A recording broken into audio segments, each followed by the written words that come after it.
नोकरी करणं या घरच्या सुनेला शोभत नाही आणि जे या घरच्या सुनेला शोभत नाही ते तुम्हासनी करता येणार नाही.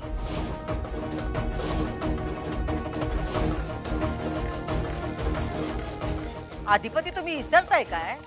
त्या आता फक्त मास्तरीनबाई नाहीत, तुमची बायको आहेत, या घरच्या सुनबाई आहेत. दिवसातले 10 तास जर त्या बाहेर राहिल्या तर संसार कधी करणार? मॅडम मी याआधी घरचं सगळं मॅनेज करूनच नोकरी करत होते. आता इथं फक्त घराचं काय ते करायचं, नोकरी बिक्री करायची नाही. पण मॅडम इथे घरात काहीच काम नसतं. मला कोणीच काहीच करू देत नाही. संसार पण म्हणजे काय मॅडम? देवदेव असतोय, पाहुणे रावळे असतात, सणवार असतोय. तुम्ही 4 प्रहर बाहेर राहिलात तर हे समज कोण करणार? नाही बरोबर आहे तुमचं, ते सगळं असतंच, ते केलंच पाहिजे. आणि पण त्या म्हणतात की त्या घरच्यांनी हे सगळं सांभाळून आधी बी करत होता ना तुम्ही, आता बी करतीलच त्या. आणि मला असं वाटतं कारण त्या हाडाचे शिक्षक आहेत, आपण एक चान्स देऊया काय? अहो अधिपती, एकच लाईन किती वेळा रिपीट करायला लावताय हा? आणि आता या गोष्टीची आपल्यातच एवढी चर्चा आहे तर बाहेर ही गोष्ट गेली तर किती चर्चा होईल? तुम्हाला आता आम्ही शेवटचं सांगतोय, त्या आता नुसत्या मास्तरीन नाहीत तर या घरच्या सुनबाई आहेत, शाळेच्या मालकीन आहेत. आणि सुनबाई, ज्या शाळेच्या तुम्ही मालकीन हायसा तिथं जाऊन तुम्ही मास्तरकी करणार व्हय? अहो मास्तरकी म्हणजे चाकरी, आणि मालक कधी चाकरी करतोय व्हय? मॅडम मी तुम्हाला परत तेच सांगते, माझ्यासाठी ही चाकरी नाहीये, माझं पॅशन आहे ते. फॅशन कपड्यात असते हो, हा? चाकरी करण्यात कसली आली फॅशन? काय बोलताय? फॅशन नाही मॅडम, पॅशन म्हणजे मला ओढ आहे माझ्या कामाची. आता तुम्हाला फक्त घरची, संसाराची आणि नवऱ्याची ओढ असली पाहिजे, तर घरच्या मालकाला पण जरा गोडी वाटेल ना व? हा? तुमचं पहिलं काम आहे घराण्याची मर्यादा पाळणं. पण मॅडम शिकवणं हे माझं. बास झालं, आता बास झालं. शब्दाला शब्द वाढवायची तुम्हाला लई सवय आहे. तुम्हाला एकदा सांगितलं ना व, चाकरी नाही करायची. आपल्या घरावर लक्ष्मी प्रसन्न आहे, कुठं जात आहे काबाड कष्ट करायला? कसं दिसतंय ते मला सांगा? शाळेची मालकीन हातात खडू घेऊन पोरांना शिकवते, हा? मालकानी कसं मालकासारखं राहावं, स्वतःची आब आपणच राखावी. पण मॅडम शिकवणं हे माझं. थांबा थांबा थांबा, तुम्ही मध्ये बोलू नका, तुम्हाला ना बोलायची लई हौस आहे. आता आम्ही काय सांगतोय ते नीट ऐका. तुमचं मुख्य काम हे घर सांभाळणं आहे, त्याच्याकडे नीट लक्ष द्या. या घरात चालत नाही बायकांनी नोकरी केलेली. तुम्हाला काम करायची लई हौस आहे ना व, मग असं करा, ती फॅक्टरीतली कामं सांभाळा की, हा? तिकडचा हिशोब ठेवा. आणि काय घरचा माणूस असेल तर आम्हाला पण बरं वाटेल की काय? अधिपती, घरच्या नोकरांचे पगार देणं, देवदेव करणं याच्याकडे बघा की आता. अहो अधिपती कामावरनं घरी आले की त्यांना त्यांची बायको दिसली पाहिजे की नाही? बाईनं दिवं लागण्याच्या वेळेला बोंबलत बाहेर फिरणं ही या घरची रीत नाही. अहो नवं लग्न झालंय तुमचं, जरा द्या की तुमच्या संसाराकडे लक्ष. हा? राजीनामा शाळेत गेलाय, तो स्वीकारला बी जाईल. आता शाळेत नोकरी करायची काय बी गरज नाही म्हणजे नाही. पण मॅडम आता या इशावर चर्चा न ग, आमचा निर्णय झालाय. आणि अधिपती तुम्हाला एक सांगायचं होतं, तुमचं देवदेव करून झालाय, आज सत्यनारायणची पूजा पण झाली, तेव्हा आता तुम्ही एका खोलीत राहू शकताय. दुर्गे, यांच्या पहिल्या रात्रीची तयारी कर. वय सुनबाई, ऐकलं का काय सांगितलं ते? आज तुमची पहिली रात्र आहे, जरा मूड चांगला ठेवा. जरा चांगली साडी बिडी नेसा, चांगले दागिने घाला, सांच्याला लोक येतील. चेहरा असा रडका ठेवू नका. हा, जा आता जाऊन जरा आराम करा. तुमची पुढची साडी आणि दागिने ठेवलेत. दुर्गे, साड्या दागिने समद नीट ठेवलंय ना व? आणि आईला सांग यांना चांगली साडी द्यायला. सुनबाई, जावा तुम्ही. हो जावा. हो अजून उभ्या का तुम्ही? जावा. जावा म्हटलं ना व.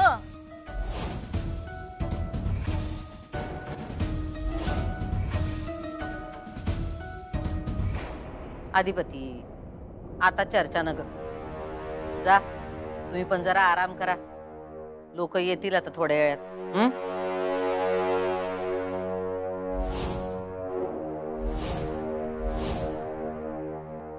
ताई अगं कसला मोठा धमाका केलास का तू. मास्तरीची हवाच गेलती. लय भारी लय भारी. दाबण आणतेस का जरा. कशाला गे ताई. तुझं थोबाड शिवायचं होतं. परत जर या घरात बुम आणि फुस असे आवाज काढलेस तर तुझा थोबाड शिवू आम्ही. चल जा काम कर. पाहुणे रावळे येतील आता. जा. बुम फुस.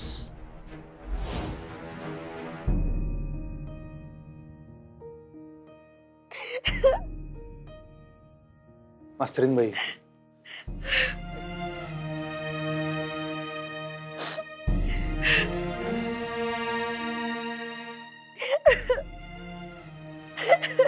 तुम्ही रडू नका की. ऐका की माझं. रडू नका तुम्ही. मग मी काय करू अधिपती. माझा श्वास गुदमरतोय.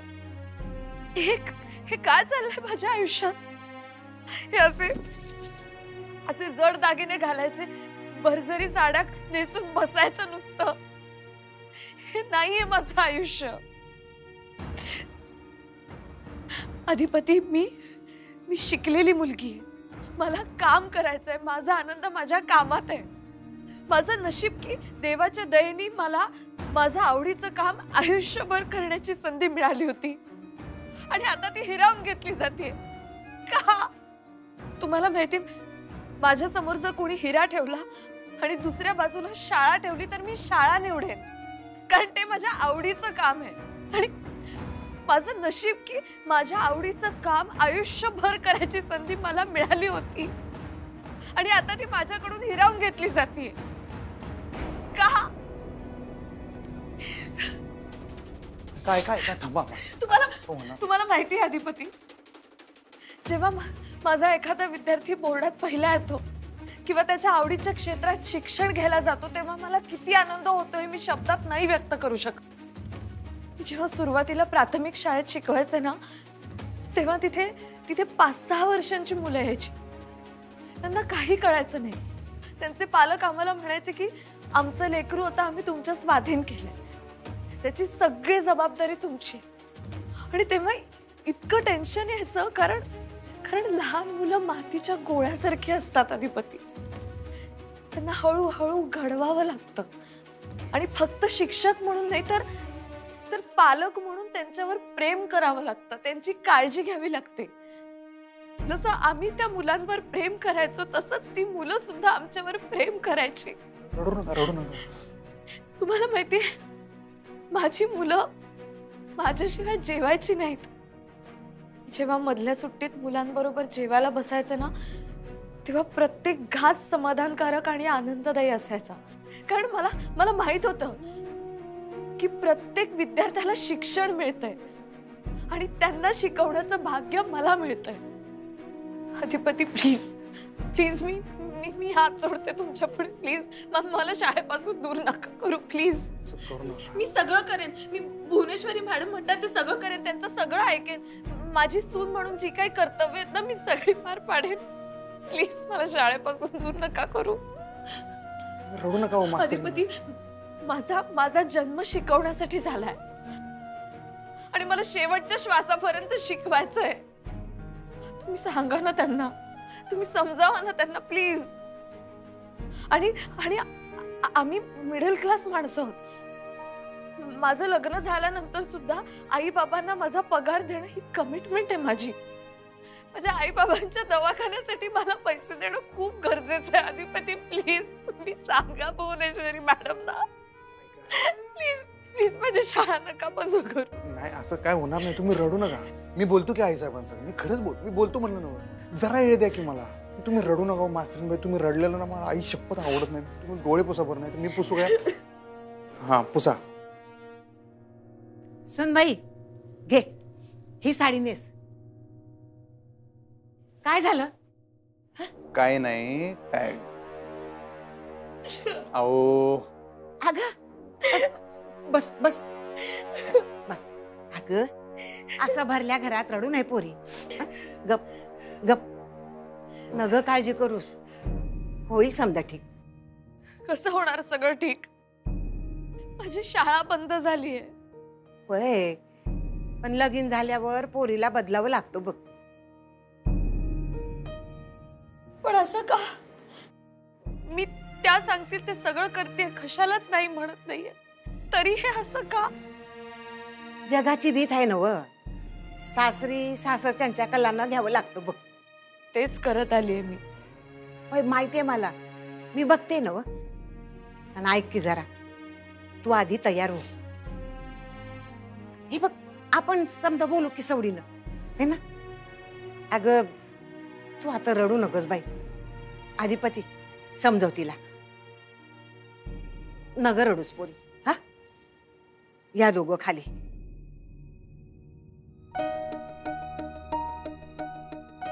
जरा समजून घ्या तुम्ही, जरा.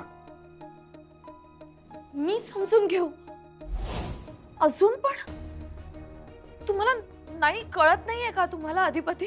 कळतंय मला, खरंच सगळं कळतंय, पण मी करतो की सगळं करतो. मला जरा वेळ द्याल का नाहीच? विश्वास आहे ना हो माझ्यावर? हो, तुम्ही किती दिवस मला फक्त हेच सांगत आहात अधिपती. कसं आहे, आता अशा गोष्टी सोडवायच्या म्हणल्यावर जरा वेळ लागतोय.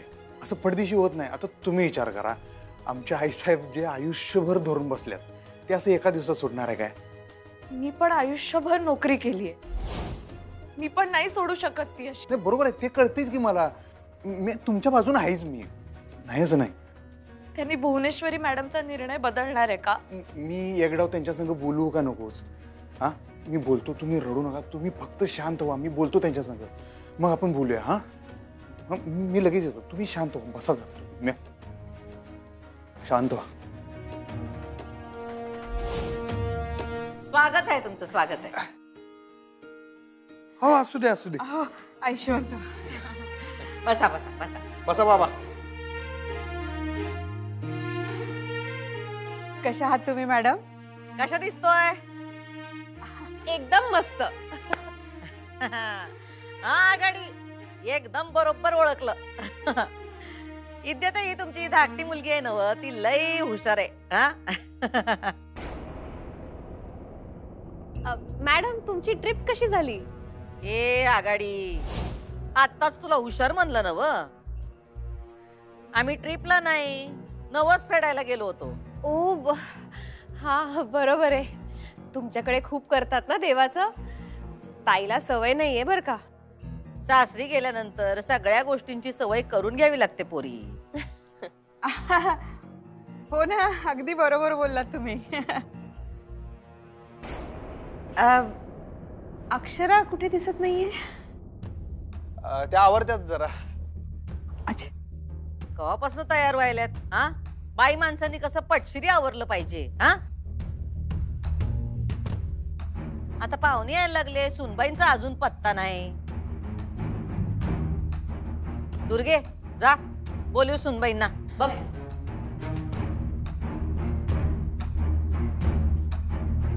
या तुम्ही तीर्थप्रसाद घ्या. हो. या.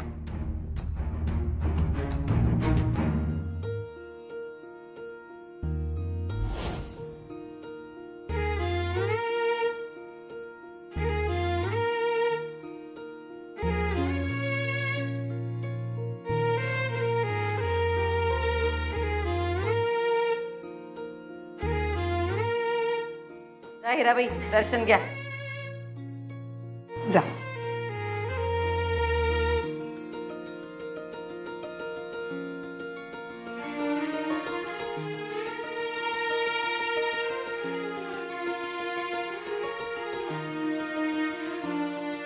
मॅम, आम्ही अक्षराला भेटून येऊ दे का? म्हणजे तुमची काही हरकत नसेल तर? आमची कशापाई हरकत असेल? हा, आई वडील हायसा तुम्ही तिचे, जाऊन भेटा आपल्या पोरीला. बेटा बेटा. हो, चला. काय अधिपती, सुनबाई अजून आल्या नाहीत काय? किती वेळ? येतील येतील.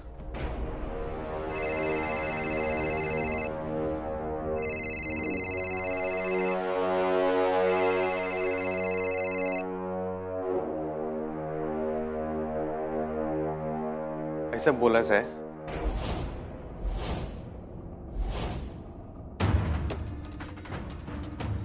मी का नाही करू शकत माझी नोकरी? कारण ज्या शाळेचे आपण मालक आहोत त्या शाळेत चाकरी करण्याची पद्धत नाही या घरची. मॅडम मला नाही सोडायची आहे नोकरी, प्लीज. अहो मास्तर की म्हणजे चाकरी, आणि मालक कधी चाकरी करतोय वय?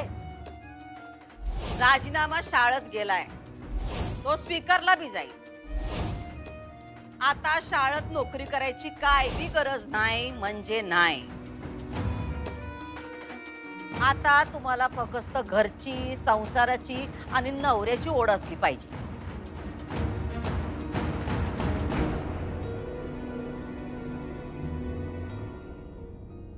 अक्षू,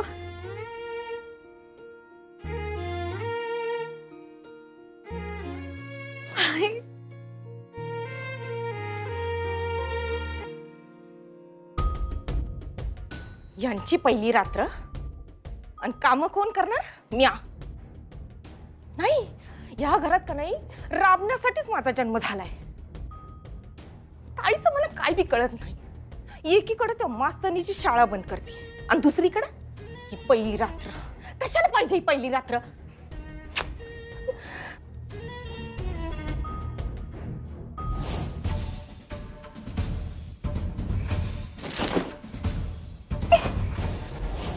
नाही, पर त्या मास्तरनीनं अधिपतीला घोळात घेतलं तर आणि त्यांचा संसार सुरू झाला तर? नाही, ताई अशी का वागायल्या? तिचं काय बी कळना झालंय मला. काय मनात आहे तिच्या? हे काय आत्ता आलायसा? ही खोली कोण सजवणार?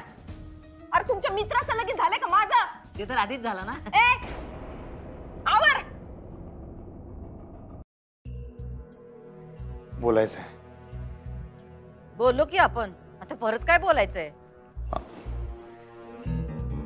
दुर्गे, तीर्थप्रसादाचं बघ, पाहुणे येतील आता. हा बोला, काय म्हणत होता तुम्ही? अहो आई साहेब, ते अहो ते नाही, म्हणजे कसं आहे आता ते विषय जरा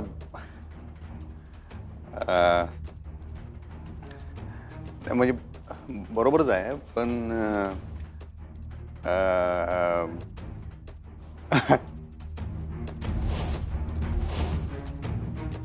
काय? शाळा बंद? डायरेक्ट राजीनामा पाठवला त्यांनी. मॅडमने मला विचारलं पण नाही, मला सांगितलं पण नाही, माझ्याशी बोललंही नाही. त्यांनी परस्पर कळवून टाकलं की आता आजपासून मी शाळेत जाणार नाही. राजीनामाच देऊन टाकला. बर इकडे घरात मला काही काम नसतं, मी नुसती बसून असते, बाहेरही जायचं नाही. मग मी काय करू आई? मी काय करू मला सुचत नाही. आणि त्या कुणाचंही ऐकत नाहीत, त्या अधिपतींचं सुद्धा ऐकत नाहीत. माझी शाळा खरंच बंद झाली तर मी काय करू? शाळा बंद? नाही नाही नाही, असं कसं? कमालच आहे या माणसांची. मला तर कल्पनाच करता येत नाही की तू शाळा सोडून घरात बसून करणारेस काय. तुझं कॉलेज झाल्या झाल्या तू कामावर रुजू झालीस आणि आता तुझं लग्न झालं आणि तू लगेच शाळा जॉईन करणार म्हणल्यावर तुझ्या मुलांसाठी मी पुस्तकं आणली गोष्टीची. आणि आता स्कॉलरशिप तोंडावर आली आहे म्हणल्यानंतर मी अपडेट झालेली काही गाईड्स पण घेऊन आलोय. हे बघ,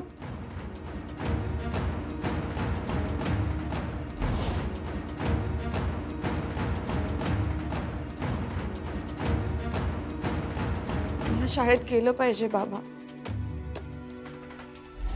काही करून मला शाळेत गेलं पाहिजे. बोला की. तुम्ही मास्तरींची शाळा बंद करायला नाही पाहिजे होती. तुम्हाला आमचा निर्णय पटला नाही हे मगाशी तुम्ही सांगितलं की आम्हाला. अहो नाही, तुम्ही रागवू नका, पण मास्तरीनबाई जरा नाराज झाले हो. होतील 2 दिवस नाराज, मग रुळतील. तसं नाही, पण शाळा म्हणजे त्यांच्यासाठी जीव की प्राण असले होणे असं. पण आमच्यासाठी अजिबात नाही. आमचं शिक्षणाबद्दलचं मत तुम्हाला ठाव आहे ना व. आणि आम्हासनी घरचं सगळं करणारी, तुमच्यावर जीव ओवाळून टाकणारी सुनावी होती म्हणून आम्ही जाऊन तिला मागणी घातली. आम्ही आमचं मन मारलं तर का? तुमचा जीव अडकला होता तिच्यात. तुमचं लगीन लावून द्यायचं होतं. अधिपती, आम्ही एकदा तडजोड केली आहे. आता मास्तरनींनी पण तडजोड करायला पाहिजे का न ग? हा, का आपलंच म्हणणं रेटत राहायचं? सांगा तुम्ही. नाही पण आईसाहेब, हे बघा, आमच्या निर्णयाला डावलून तुम्हाला तुमच्या बायकोला शाळेत पाठवायचं असेल तर ती तुमची मर्जी. आम्ही फक्त तुम्हाला इतकंच सांगू की ती या घरची रीत नाही. आता या घरात नातवंड खेळलं पाहिजे, या घरचं गोकुळ व्हायला पाहिजे, आणि त्यासाठी तुमच्या बायकोनं घरात तर असलं पाहिजे का नाही? संसाराकडे लक्ष दिलं पाहिजे. आता एवढं पण त्यांना करायला जमत नसल तर आम्ही काय बोलणार? हा, आमची मर्जी डावलून धाडा तिला शाळेत. हा, आम्ही काय करणार आहोत? नाही नाही, असं नाही म्हणायचंय मला. हे बघा, आता लई चर्चा न ग. आम्ही तुम्हाला आमचा निर्णय सांगितला आहे, तो आता बदलणार नाही. हे बघा, पाहुणे येतील आता. तुमचं झालं असेल बोलून तर जाऊ का स्वागत करायला? हा,